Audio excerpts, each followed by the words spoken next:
I don't know if they do it like that. Yes. That's exactly not it. how they do it. That's not it at all. Sounds like Yes. it's like a dying animal on the What the hell side was of the road. that? He's getting hit by a car? Is it deer? Yes. No. Very roadkill-esque. That was me angrily saying the Vikings call. That's at not how you celebrate Vikings victories. Oh. It's like a dying yak. Last Die when breath. you bleed Yeah, you're bleeding out. It's dying yak. I'm like in Star Wars. I'm like a tauntaun. Like, you know, just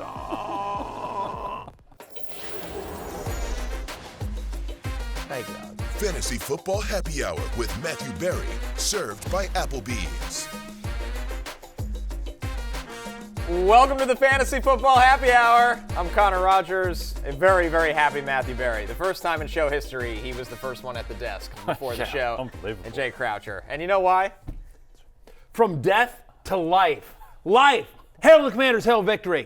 That's right, number 5 on the field, number 1 in your hearts, Jay Croucher. Okay. Number 1 in your hearts. I'm wearing all black today in commemoration of this show. We're Yeah. just going to die. You're damn on right. arrival. Not the You're Giants damn NFC right. ticket. I wish the Bengals had come back and won. Yeah, but they weren't going to. No. Not with we were on the right side of God, is what we were.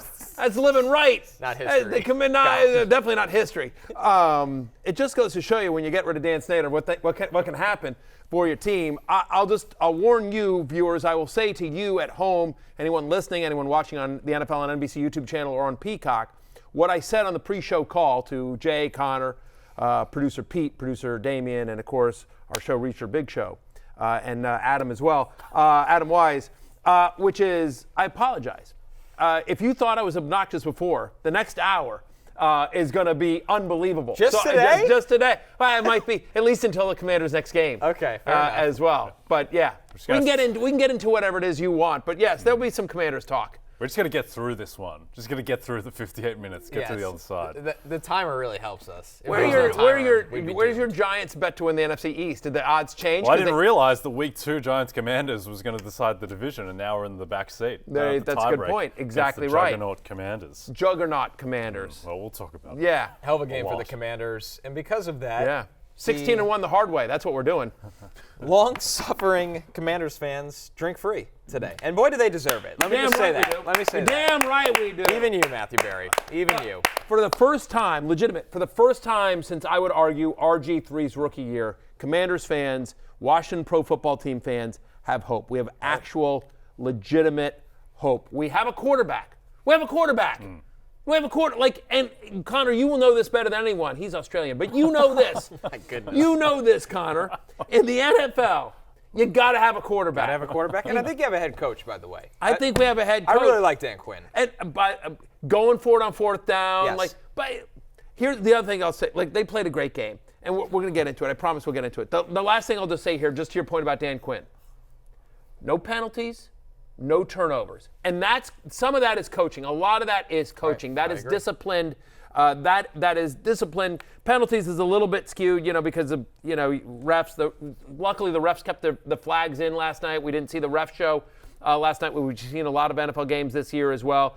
And turnovers sometimes can be fluky. But honestly, the Commanders are through 3 games one of the least penalized teams in the NFL, which, given how bad their offensive line is and how bad their defense is, honestly, it's pretty impressive. So I'm with you on Coach Quinn, and Cliff Kingsbury shut up a lot of critics last night as well. Yeah, Mr. Simple Offense. He's got to be smiling after that one. Absolutely. Absolutely. No, vibes are high. Dan Quinn, the backwards cap, really kind of defining the vibes of the Commanders at the moment. Congratulations, Matthew. It was a good win. It was very exciting. Come on. The ball to McLaurin was one of the moments of the season so far. That was unbelievable. Great call. Unbelievable. And I don't know if you heard Jayden Daniels after the game talking about the fact, he's like, I saw the route. He's like, I knew I was going to get pounded, but I had to stand in there and make the throw. And that's exactly what happened. He took a lick, but he stood in there long enough to deliver the ball to McLaurin. And Terry said that as well in his post-game interview as well. He's like, I knew Jayden was going to take a lick, but he just stood there, took it like a man, and got him the ball. And McLaurin, 1 knee equals 2 feet, got it down, and yeah. A lot of offense on Monday Night Football. We're going to recap all of it, but before we do, we know why you're here. It's Waiver Wire Day. It's why producer Pete, backup producer Pete, second string producer Pete, behind the ones and twos today. So let's get right into it and start with the wide receivers. Yes. If you will. It's technically Taylor Heineke. The Taylor Heineke, that's fine. Yeah. I thought it was going to be Easton Stick. Sorry, Pete. The Taylor Heineke of the fantasy football happy hour. Yeah. Or, hey, maybe the Jauan Jennings? Jauan Jennings. No, it's optimistic. No. Jauan Jennings is really trying good. to give him a little credit here. Yeah. Wow. I tried, Pete. I'm sorry. Yeah. The Case Keenum. The Ronnie Bell? No, not the Ronnie Bell. We like Pete a little bit more than that. Yeah, the pastronaut. Yeah. Jauan Jennings, once thought of as a backup wide receiver, now a household name in fantasy after an absolute nuclear week. Available in 68% of leagues. He's got the Patriots. This is coming off a week that, listen, no Deebo Samuel, no Christian McCaffrey. 12 targets. He catches 11 of them for 175 yards and 3 touchdowns, Matthew.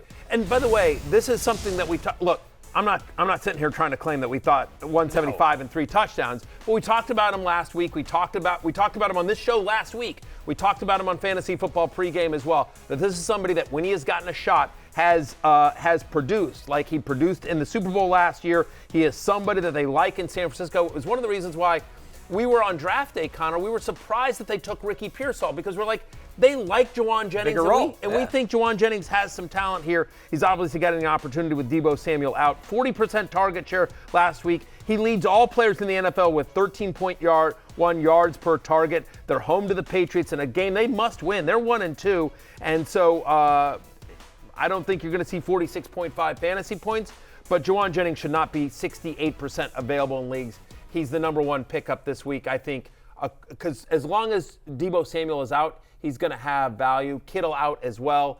And honestly, I think this performance earns him more playing time, whether it's enough playing time with Ayuk and Deebo active, if it's enough to be a fantasy relevant role, but somebody that needs to be on rosters in every single league. Yeah, I mean, I think we'll get a lot of questions about Jauan Jennings or ex-player on Fantasy Football pregame on Sunday at 11 a.m. Eastern on Peacock. But I think you'll be starting Jauan Jennings over Stephon Diggs, players of that ilk. I think a wide receiver. That's a conversation. Yeah, it's a legit question. Yeah. Niners favored by 10 points in this game, by the way. And I feel like especially when you're thinking about how much fab to spend with Jennings, the combo is always well, Deebo's hurt, Kittle's hurt, McCaffrey's hurt. They're hurt every year at this point. Yeah. So Jennings is someone, I'm not going to say spend all of your fab on him if he's available in your league, but it feels like the role is somewhat sustainable for at least the next month. One of the things we talked about in the preseason, and we talked about it, I did this Football Night in America podcast as well, and one of the things we talked about with Deb McCourty and Coach Garrett and Maria Taylor and Mike Florio, we talked about is that the 49ers, in the preseason we did who can repeat and that kind of stuff. One of the things we talked about on that show, and I think we've talked about it here as well, is last year the 49ers got really lucky health-wise. Obviously not in the Super Bowl, but generally speaking, throughout the year they got very healthy. They didn't suffer major injuries, and it's one of the older teams in the NFL just on a pure roster basis. And so that was the question: is can this older NFL team stay healthy for a second year in a row? And so far that just hasn't been the case between McCaffrey and Kittle and Deebo, and then the contract situation with Ayuk, and it's been a tough situation so far for San Fran. And their defense dealing with a lot of injuries as well. No which question. Means they might need to throw more. All right, next up here, Packers wide receiver. Purdy looks good at least. Purdy looks awesome. Purdy looks great. Purdy looks awesome. Packers wide receiver Romeo Doubs against the Vikings, available in 57% of leagues. And listen, we know the deal with Doubs here, Jay. When Jordan Love plays, he's an effective player. Malik Willis has been really good, but it's obviously hurt the production of Doubs. Jordan Love expect to be back in practice this week. Yeah, definitely. They're going to pass the ball 3 times more than they have under Malik Willis, where it's been a heavy running offense. The expectation, I think at least the market's expectation, is that Jordan Love will come back. It seemed like he was relatively close to playing last week. He has that rapport with Doubs. Now we're back to playing the kind of Green Bay wide receiver lottery between those 4 guys, but Doubs, he has as much chance to produce as any of them. You still probably have him behind Jayden Reed, but outside of that, Romeo Doubs, very perennially underrated. He was number 1 on the targets on the team last year.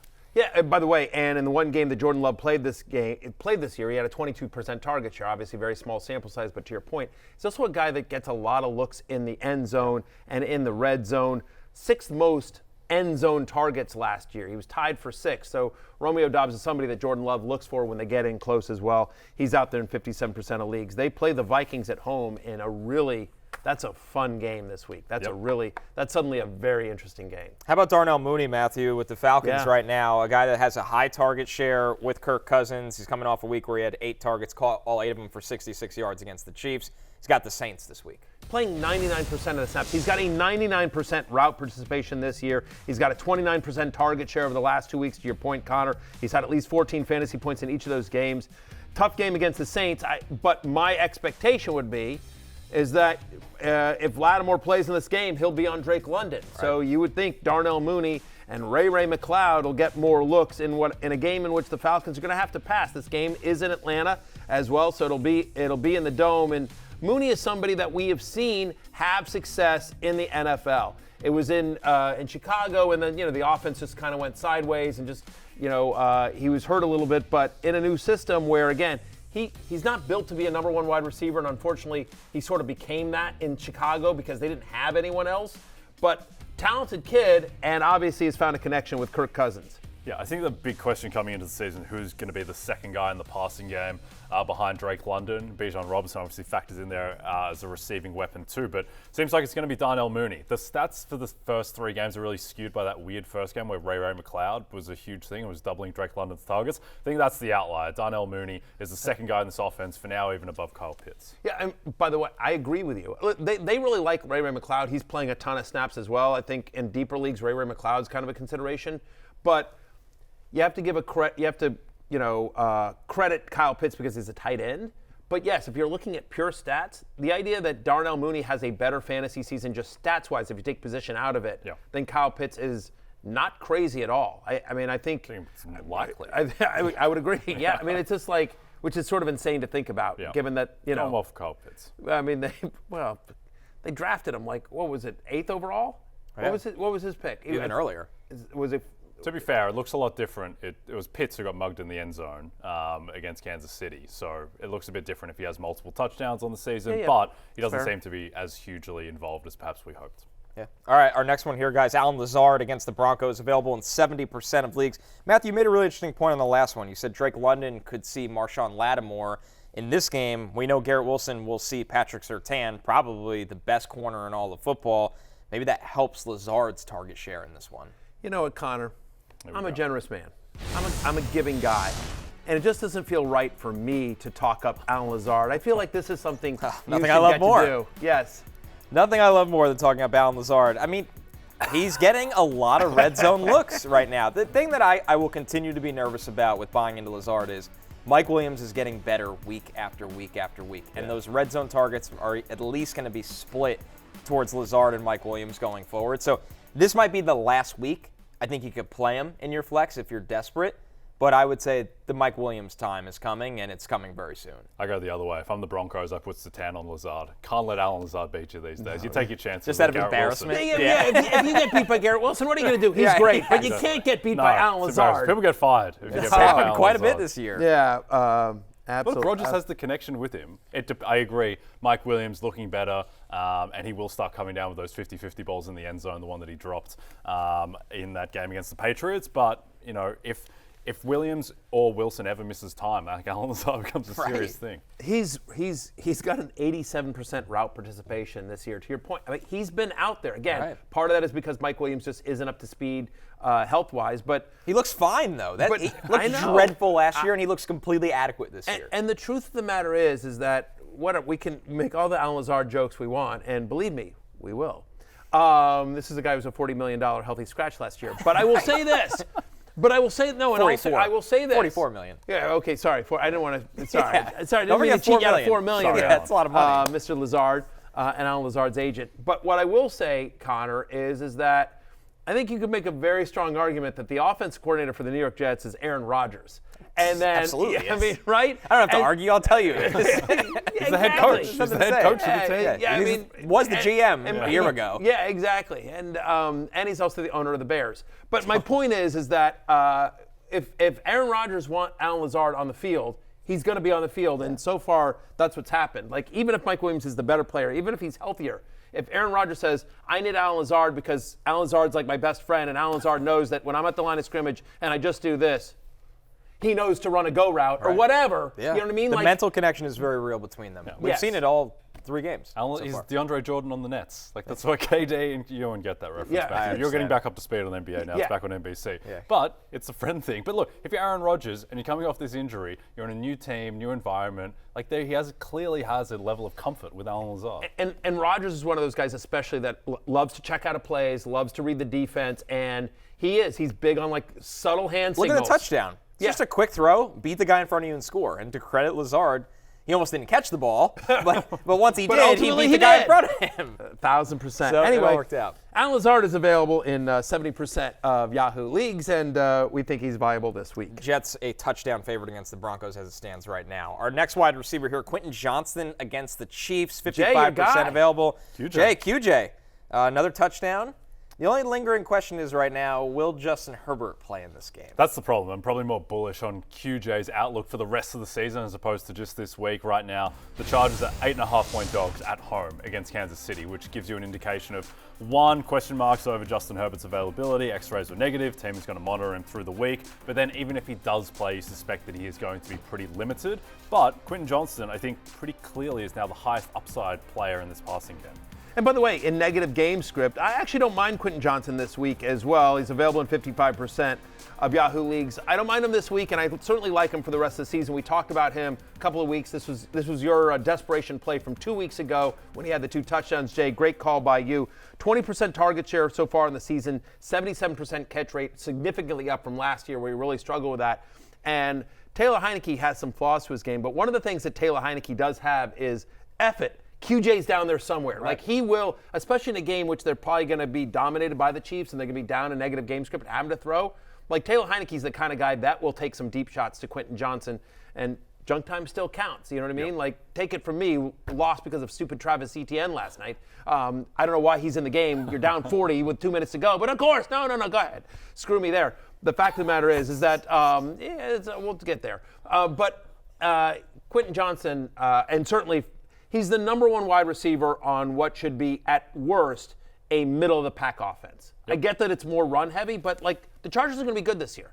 The Chargers are good this year. Yep. And so Quentin Johnston... They're also going to have to throw more than they did the first 2 weeks where they were in positive game script. So, look, last week, Quentin Johnston, like the touchdown, like Matthew, you could have got that touchdown as blown coverage. But the previous week against Carolina, that was very encouraging.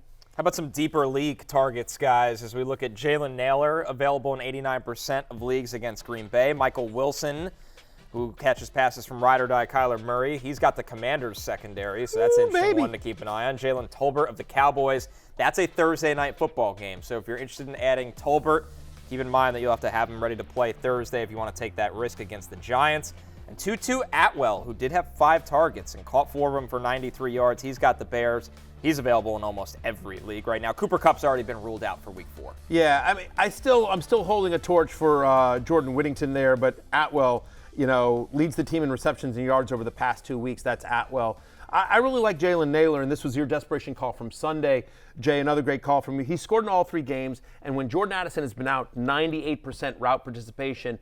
And I think you could see something with Nailor this year that we saw actually with Addison last year. Last year, Addison was the 3 to KJ Osborne, and I was like, but like you were like, he's better than KJ Osborne, and like it's just a matter of time. And I don't know that I'm not ready to say Nailor is better than Jordan Addison just yet, but given the injuries that has plagued Addison, there's some off-the-field stuff as well. You could certainly see there's a connection forming between Sam Darnold and Jalen Nailor, and this offense seems pass-heavy enough and successful enough that there potentially could be 3 fantasy-relevant pass catchers in this game. We'll see what happens when Hawkinson eventually comes back, Connor, but kind of like Jalen Nailor. Well, he's looked good, and most importantly, he's catching touchdowns each week, which is really helping him. And one called back as well. He should have had another one. So you add that, and his stats look even better. And traditionally, Kevin O'Connell, coming from the McVay tree, like this is a team that usually is at the top of the league in 11 personnel. Yep. That means he's going to be out on the field. So it's good times ahead for Jalen Nailor.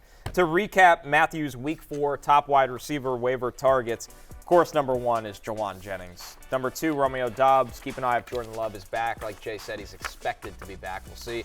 Darnell Mooney, Alan Lazard, Quentin Johnston, Jalen Nailor at 6 there, Michael Wilson at 7, Jalen Tolbert, Thursday Night Football against the Giants, number 8, and Tutu Atwell, who's got some big playability for the Rams at number 9 as Cooper Kupp remains out. Let's move over to the running backs for Waiver Wired here. And we start with another Jets player in Braelon Allen, who's available in 64% of leagues. as we said earlier, they're touchdown favorites against the Broncos. Before we get there, the one last thing I wanted to say on that list of wide receivers, if I was set at wide receiver and I didn't need somebody for this week and I was just looking rest of the season, I think Quentin Johnston would be my number one guy of there, because I'm nervous a little bit about Jauan Jennings and the roles of some of the guys that we have listed ahead of him. But I think Quentin Johnston for the rest of the season. But that's my list there. All right, we're into tight ends now? Running backs. Okay. Yeah, close. You had 3 options and you chose one of the wrong ones out of 3. Well, I'm going off my list here. I'm going off my list. So, Braelon Allen. Oh, yeah, Braelon Allen. He's good. Yeah. He's the size of a tight end. That's probably why you thought that. That's what it is. I thought he was the size of the tight end. He's as big as a tight end. He's available in 64% of leagues. They got the Broncos. They're big favorites. He's getting the ball, Matthew. 11 carries for 55 yards, which actually led the team in rushing yards against the Patriots. You said in the preseason, Connor, and you've said this consistently, Braelon Allen is not just going to be an insurance back to Breece Hall. He is going to have a role in this offense, and we've seen that. And I don't think anything that we've seen so far means his role is decreasing. I think it's going to increase. He is averaging 5.1 yards per carry on the season, back-to-back games playing over 20 snaps and 9 or more touches. He's got an 11% target share. They're home against Denver. To your point, they're favored against Denver. Look at this upcoming schedule. Home to Denver, at Minnesota, home to Buffalo, at Pittsburgh. All those games you could sort of say, they're either going to need to score or they're going to be up big and it's going to be a physical game and they're going to want his physicality on a team that needs weapons. We like Garrett Wilson. We've already talked through Lazard, but Braelon Allen is a legit weapon. And Aaron Rodgers, very smartly, offense coordinator Aaron Rodgers wants to have this to be a balanced offense. He wants to run the ball, take some pressure off of himself. And so there's still a scenario where I still think Breece Hall is still going to get 17 to 20 touches a game, but Braelon Allen, because both of them are so good in the passing game, that's the key. You're going to see Braelon Allen get 10 to 12 touches a game. That's the key, is that they throw to both running backs, and when they play them in that split back set, they usually motion one of the two out into the pass game, which opens up the fake of the run or the actual inside run. If they were never on the field together, I'd be like, okay, this is going to be a little harder to predict. But the fact that they get 4 to 6 snaps together on the field in their own reps, Jay, gives you a little optimism. Not to mention, obviously, Braelon Allen is one of the best insurance running backs in all of fantasy football. Yeah. Braelon Allen would be the second best skill position player on the Cowboys. I think he's just so good that he has to be out there. And also, we kind of forget, but Breece Hall tore his ACL 2 years ago. I don't think that they want to have him, be a 350 carry workhorse back. So I think there is going to be some, not necessarily maintenance is the word, but I think that Braelon Allen is so good, just in the conjunction with wanting to keep Breece fresh and healthy, that he's going to be out there. As to whether he's going to provide isolated flex value, I think that's going to be borderline every week. You're never going to feel amazing about it. I think as we get into the bye weeks, he's going to be somebody that's going to be flex eligible in 12-team leagues or deeper. The only other thing I'll say is that it's clear that his role is increasing, and most importantly, Rodgers likes him. Rodgers likes him and trusts him. Yeah, he wants him on the field. And that's when it comes to the Jets, that's what matters.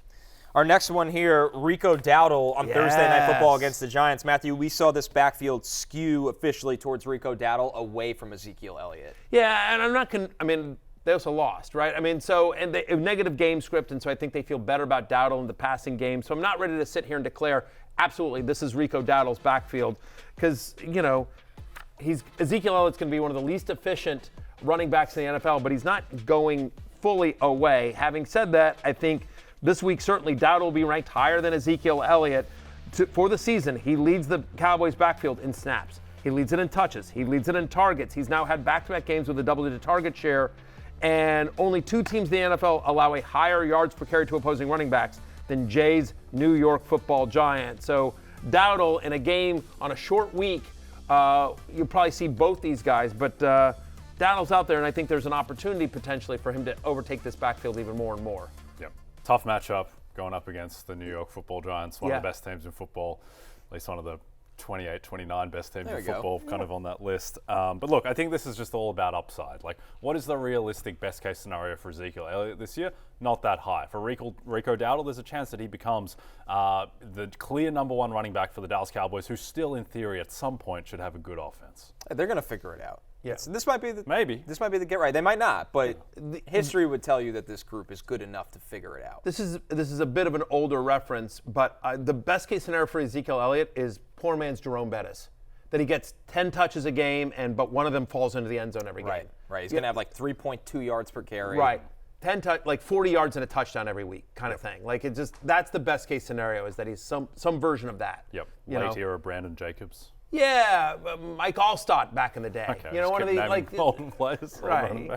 Yeah, that's you asked what's the best case scenario for Ezekiel Elliott, and that's the best case, is that he's just sort of this, touchdown vulture. Our next player, a little bit more exciting here, Jay. Yes. Rookie Bucky Irving, available in 65% of leagues. At 9 carries, 70 yards. He caught all 3 of his targets. It just feels like at some point this offense is going to flip away from Rachaad White to the rookie and Bucky Irving. Yeah, I think if there is one backfield that's a candidate to be the kind of Kyron Williams, Cam Akers situation from last year, I thought it might have been Denver's backfield, but I think that the Bucs backfield might be the best case. And also the fact that it was so ugly and so bad against the Broncos, that there is a chance that might instigate some change. Bucky Irving just looks better than Rachaad White. At the moment, Rachaad White has been so inefficient, so I think that, Bucky Irving, he certainly should be rostered in every league.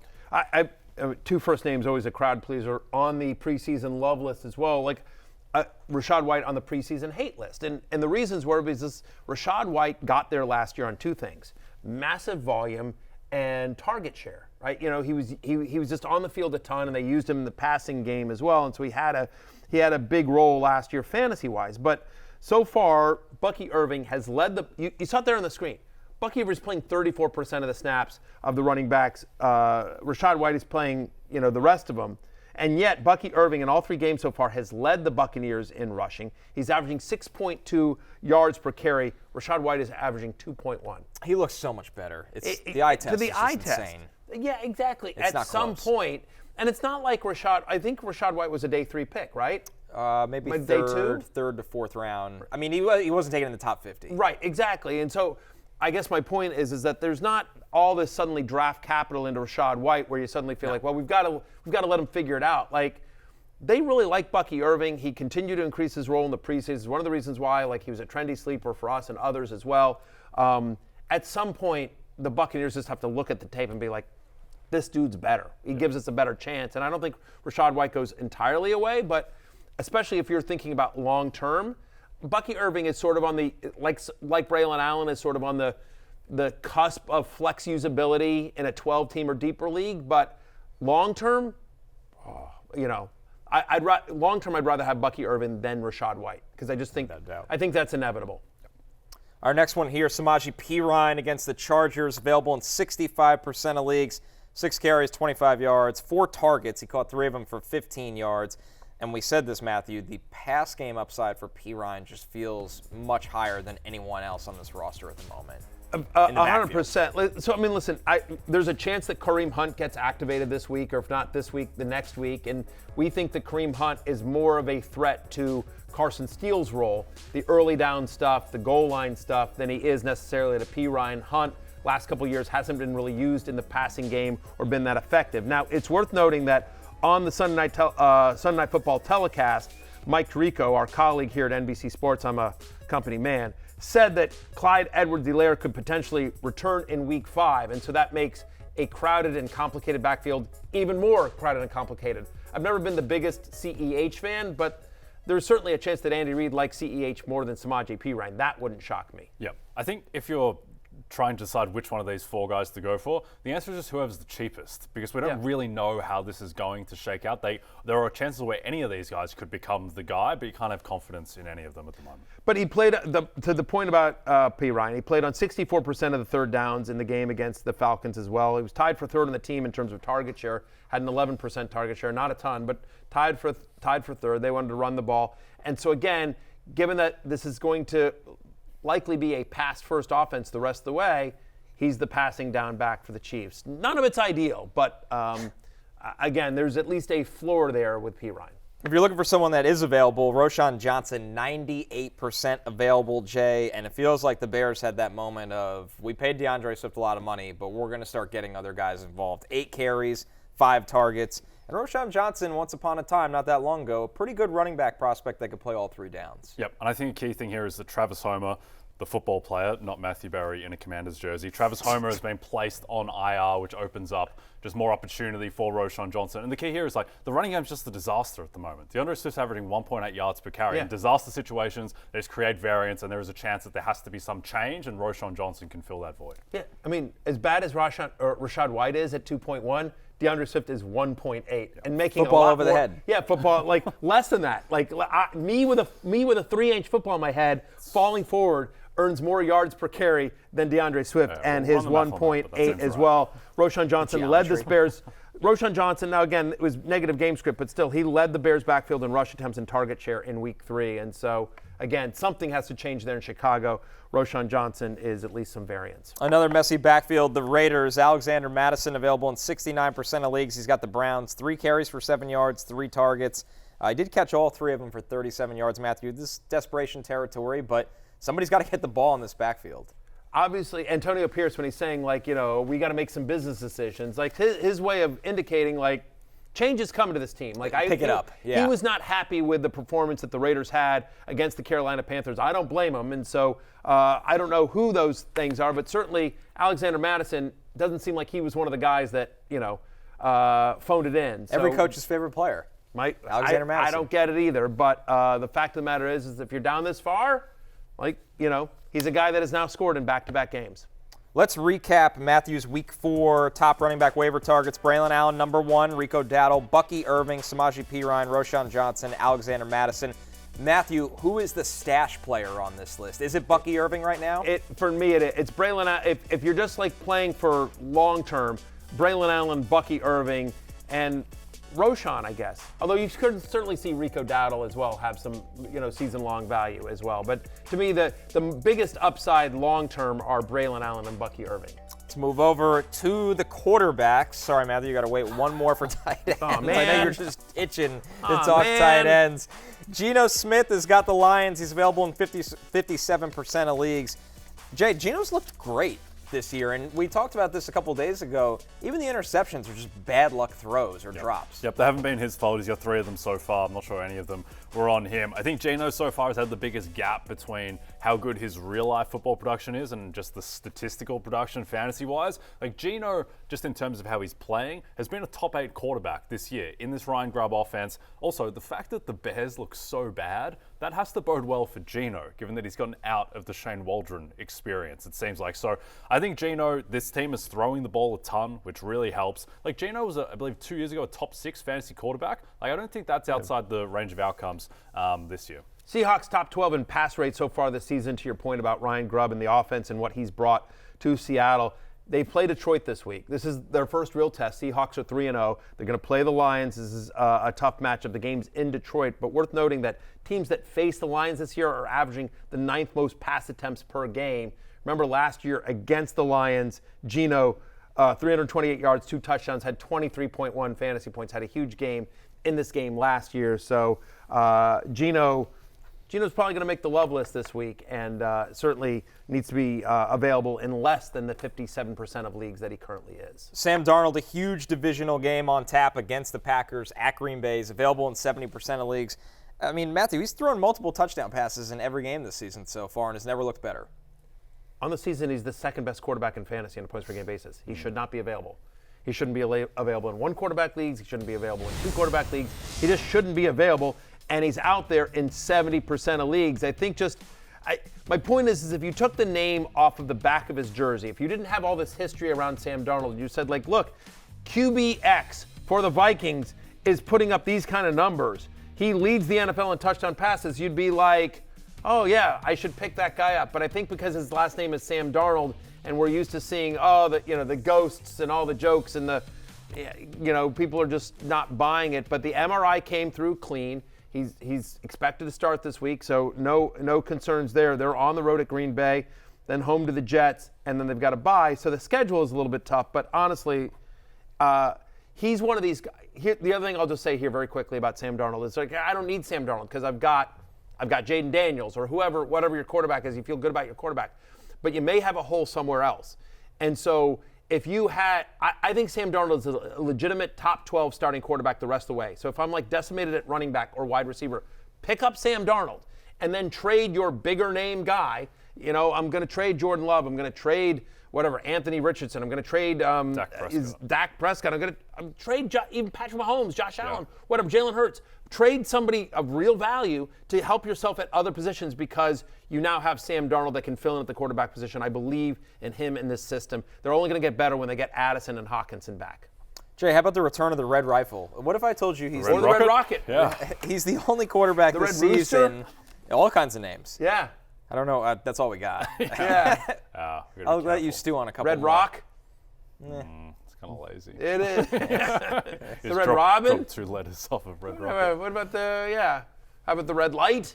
I'm just thinking about things that start with red. The Red Light District. Yeah, the Red Light There we District. go. Yeah. Yes. Oh, That's yeah. actually a good I like one. that. pretty good. Yeah, thought I you would, like that Matthew. one, Jay. Thought you would. Yeah, of course. The only quarterback with a 3-touchdown, 300-yard performance this year, as we all drew it up. So here was the worst thing about Bryce Young, is that the Panthers' offensive line was doing a really good job of protecting him, and he was still as bad as he was. And now Andy Dalton gets to reap those benefits because they tried to put Bryce Young in the best possible position to succeed with all the moves they made in the offseason. This offensive line is no longer the weakness that it was last year, and so now it's Andy Dalton with time, just airing it out. Throws are insane, by By the the way. way, unbelievable. that's a dime. No, every unbelievable. throw is insane.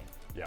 He was phenomenal, Yeah. and I think that with those weapons, with Deontay Johnson, Adam Thielen banged up with the hamstring. But look, Dalton, I think week to week is going to be a viable streaming option, which, by the way, this week plays Cincinnati, who might have a bottom 5 defense in the league. Just got Cincinnati traveling on a short week, games in Carolina, and they've just got lit up, by my Commanders as well. And I said this the other day. I said this yesterday. And I said it on Fantasy Football Pregame that, again, Dave Canales, we've seen him with veteran quarterbacks, Geno Smith, Baker Mayfield. Give him a professional veteran quarterback and his system, and they put up points, and maybe that's what's happening with Andy Dalton. And you said, hey, no, just as we all drew it up as if no one saw this coming. Oh, somebody saw this coming. Pete, do you have the clip from Fantasy Football Pregame? I brought receipts. That was, You don't? That was not in the What do you mean you don't? That was The not. hell? It was not in the rundown. We talked about this. No, he didn't. Absolutely. I love asking for something that's nowhere in the rundown. Well, it's whatever. The fact of the matter is I said it. That's fine. That's fine. Just pretend this is me in my Sunday morning outfit where I'm like, shot for shot. What you say, shot for shot. That was one of my. Oh my That's God. one of my shots for shots, by the way. One of my shots for shots was Deontay Johnson, 16 fantasy points. We played it yesterday. 16 fantasy points because Andy Dalton's going to ball out. This is paraphrasing, but that's basically what I said, is Andy Dalton is going to have a good game here. You guys will back me up on that, Jay. Yeah, no, I heard you. Hey, Pete, can you roll the clip from 2012 where Matthew declared Arian Foster? Yeah, Can we just roll that? Yeah. Come on, Let's Pete. do that one. Speed it up. I did. Honestly, I was early. I was early on Arian Foster. Go back and look at the tape. Yeah, that's right. There's a project for next You're week. damn right. Pete. Good luck. We're gonna find that. Yeah. How about Daniel Jones, guys? Oh yeah, go ahead. How about it? Make Yeah. Jay talk about Daniel Jones. Thursday Night Football, the Cowboys, who, if you haven't watched, haven't looked very good this season, especially on defense. Daniel Jones available in 94% of leagues, coming off a 2-touchdown week, and the rushing attempts are there, which tells you better rushing production might be ahead. So that's the key, is that Daniel Jones was a viable starting and fantasy quarterback 2 years ago, but I think he only had 15 touchdown passes. Yeah. It was all about the rushing, and the fact that he has been able and willing to rush these first 3 weeks, that gives him upside, because the thing is here's the secret about Daniel Jones. He wasn't great against Cleveland. He didn't play particularly well. callback He was basically interception he was was just giving the ball to really Malik bad. Neighbors, and Yeah. he had the bad interception callback. But if he's going to run the ball, and he has Malik Neighbors, that's all you need. Right? And that's exactly the point. I think that the anti-Daniel Jones is a potential fantasy sleeper argument this year was like, hey, how much is he going to run coming off the ACL? But he is running. Like to your point about how 2 years ago he was a legit top 12 fantasy quarterback, and he threw 15 touchdown passes. He was running, but part of the problem is that his wide receivers that year was like Isaiah Hodgins. Yeah. I mean, like Darius Slayton. Who's still there somehow. Right. I know. But he didn't have anyone. But to your point, if he's going to be running, and oh, by the way, he's got Malik Neighbors, the second coming of Jauan Jennings, then you know what? Like all of a sudden you're like, okay, this is 2 quarterback league viable. Yep. And also, they're probably not a great team. So they're probably going to be throwing and dropping Negative back game a script fair for bit sure. on their way to the division title. For sure. Whoever's in our league and has Daniel Jones should trade him to backup producer Pete.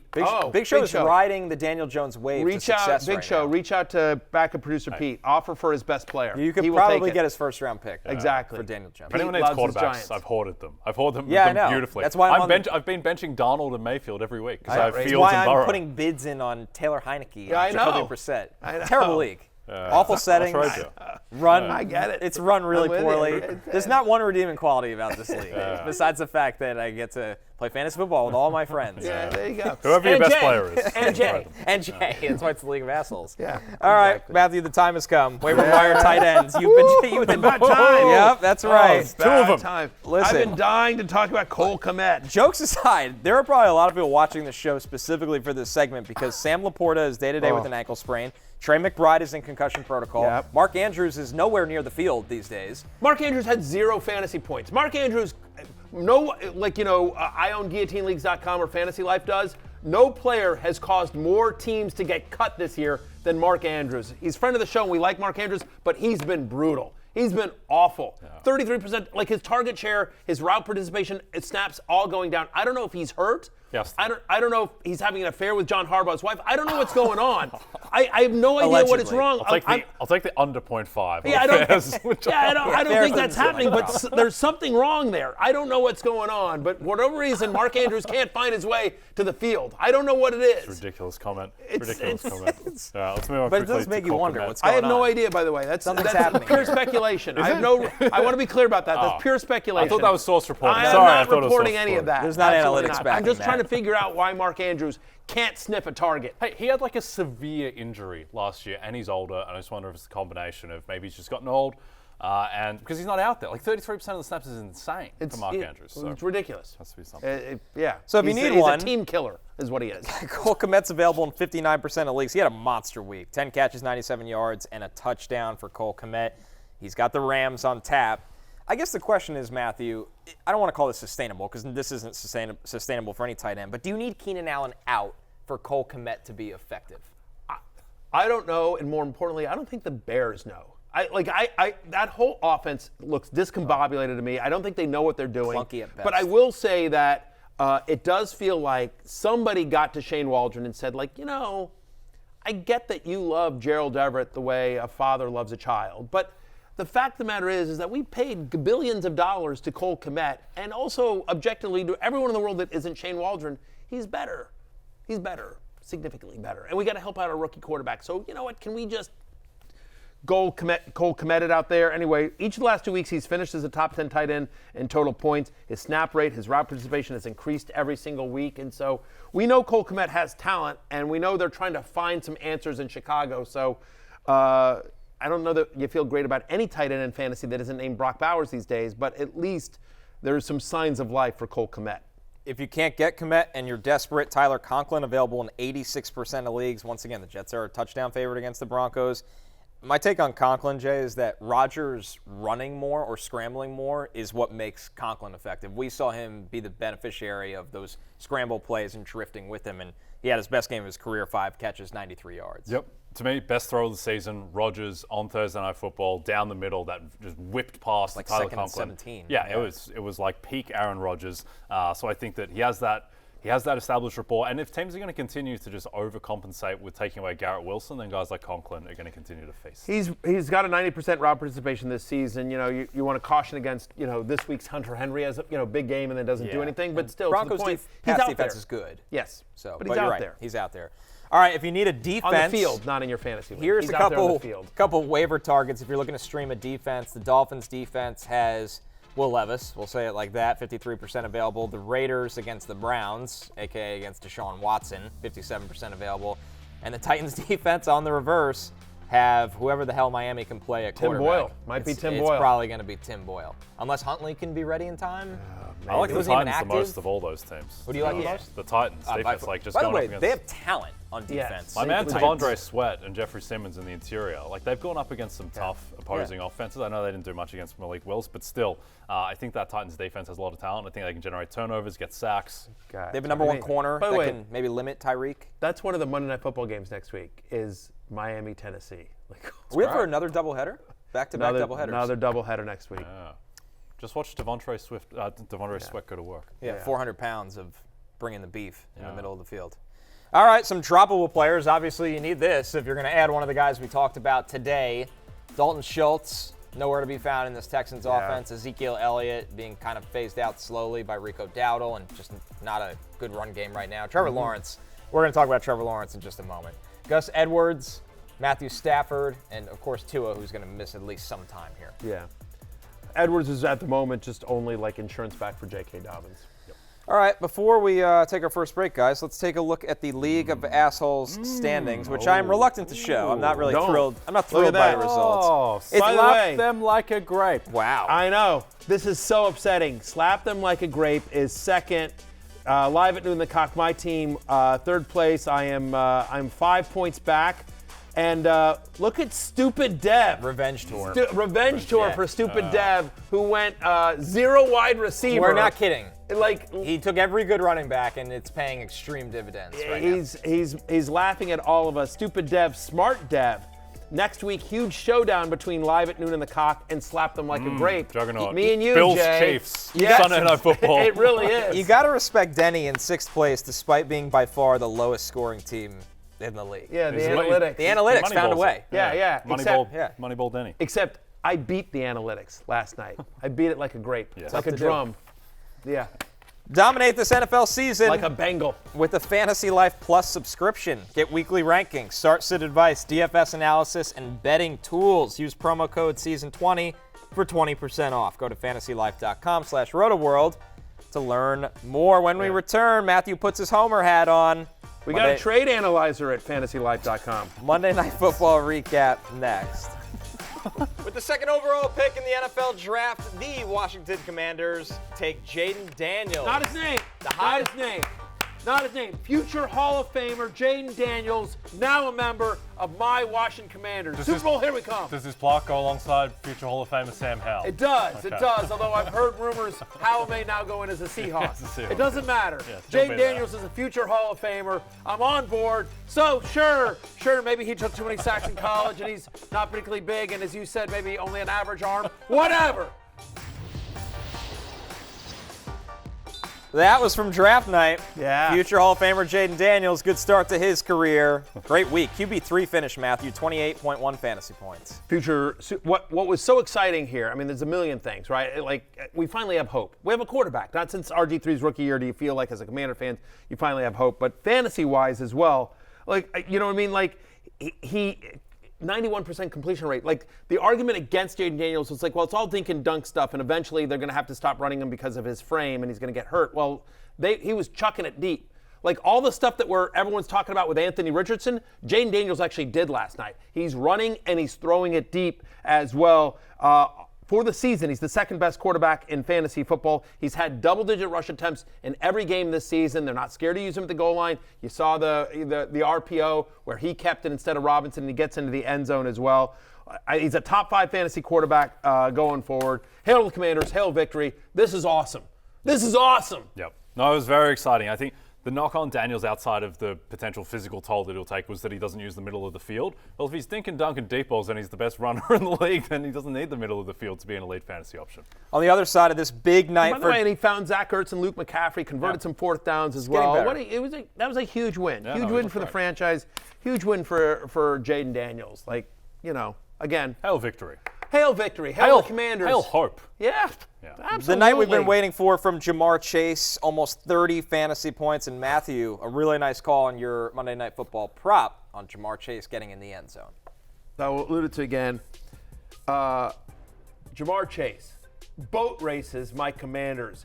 I'm predicting 100 yards and 2 touchdowns. You heard me. 100 yards and 2 touchdowns as Jamar Chase finishes as the #1 wide receiver in fantasy football for Week 3. He boat races my Commanders. Worth noting that through 2 weeks, no team has allowed more fantasy points or touchdowns to opposing wide receivers than my Washington Commanders. Jamar Chase, proud Fantasy Life investor, goes off on Monday night. There you go. Got that right, except for the fact I didn't think Jauan Jennings was going to have 3 touchdowns. So Jamar Chase, he gets over 100 yards, 118 to be exact. He gets the 2 tutties, finishes second in fantasy points to Jauan Jennings. But Jamar's back.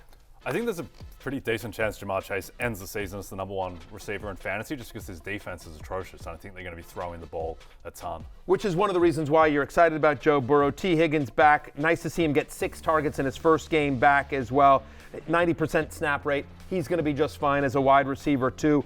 The 2 other big takeaways I'll take away from the Cincinnati game here. Zach Moss, 100% of the team's goal line rushes this season. And he had a 15% target share. They're not scared to use him in the passing game as well. He finishes as a top 10 running back as well. If they're going to use him in the passing game and he gets the goal line work, you're looking at a top 15 running back the rest of the way. Mike Gesicki splitting time with Eric All, but again, the tight end position is so brutal, I think you still have to keep rolling with him. A nice note here, guys, because the Commanders were 7.5-point underdogs. This season, underdogs of at least 5.5 points are 14-2 against the spread. Jay, they're 10-6 outright on the money line right now. Yep. Big underdog season. Always say trends are more descriptive than predictive. I think this is just randomness, but it is exciting. It's thrown up some crazy results. It's early in the but season, I wouldn't be blasting underdogs purely because of this going forward. The other game here, the Bills just boat raced. Demolished Jacksonville. There's not a lot to say. Josh Allen's a superstar in fantasy and in real life. Jacksonville's a disaster, Matthew. The Bills did to Jacksonville what I did to Denny in the League of Assholes. They slapped the Jags like a grape. Yeah, do you know who my quarterbacks are in the League of Assholes? Josh Allen and Jayden Daniels. Just saying. Yeah. Let's go. The only real takeaway I have here from the Bills, obviously, they were great across the board, is that it does feel like finally we got something out of Dalton Kincaid, which is awesome, even though it was on a scramble play. It was like the 3rd read, but still, we'll take it. But Khalil Shakir now has double-digit fantasy points in all 3 games and feels like, even though they're spreading the ball around, that if there is a Bills receiver to trust, it is Khalil Shakir. The Jaguars are a disaster. Yeah, they're a mess. Jay, great call. First quarter prop for Christian Kirk. Cashes over 3.5 receiving yards. I love that market. One more break for us. When we come back to the futures. Our favorite awards bets after this. Trevor Lawrence was on the droppables list for a reason, boys.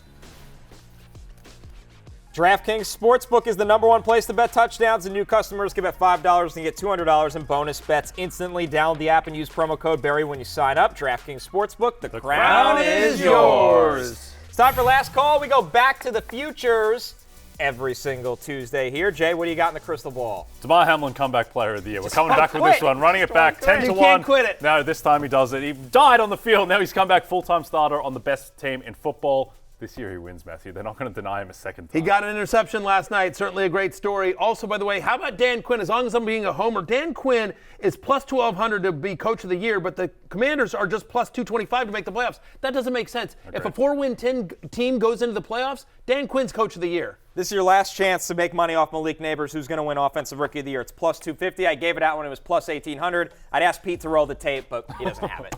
No, he certainly doesn't. Hey, it's closing time. You don't have to go home, but you can't stay here. For Jay, Connor, I'm Matthew Berry. Hail the Commanders, hail victory!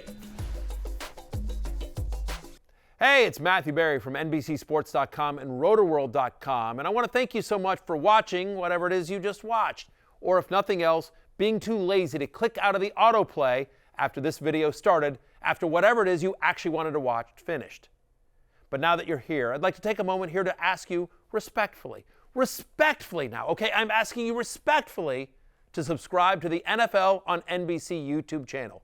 You'll get the latest Roto-World fantasy news headlines, all sorts of great shows, including my own Fantasy Football Happy Hour. So go subscribe now. Again, I'm asking respectfully.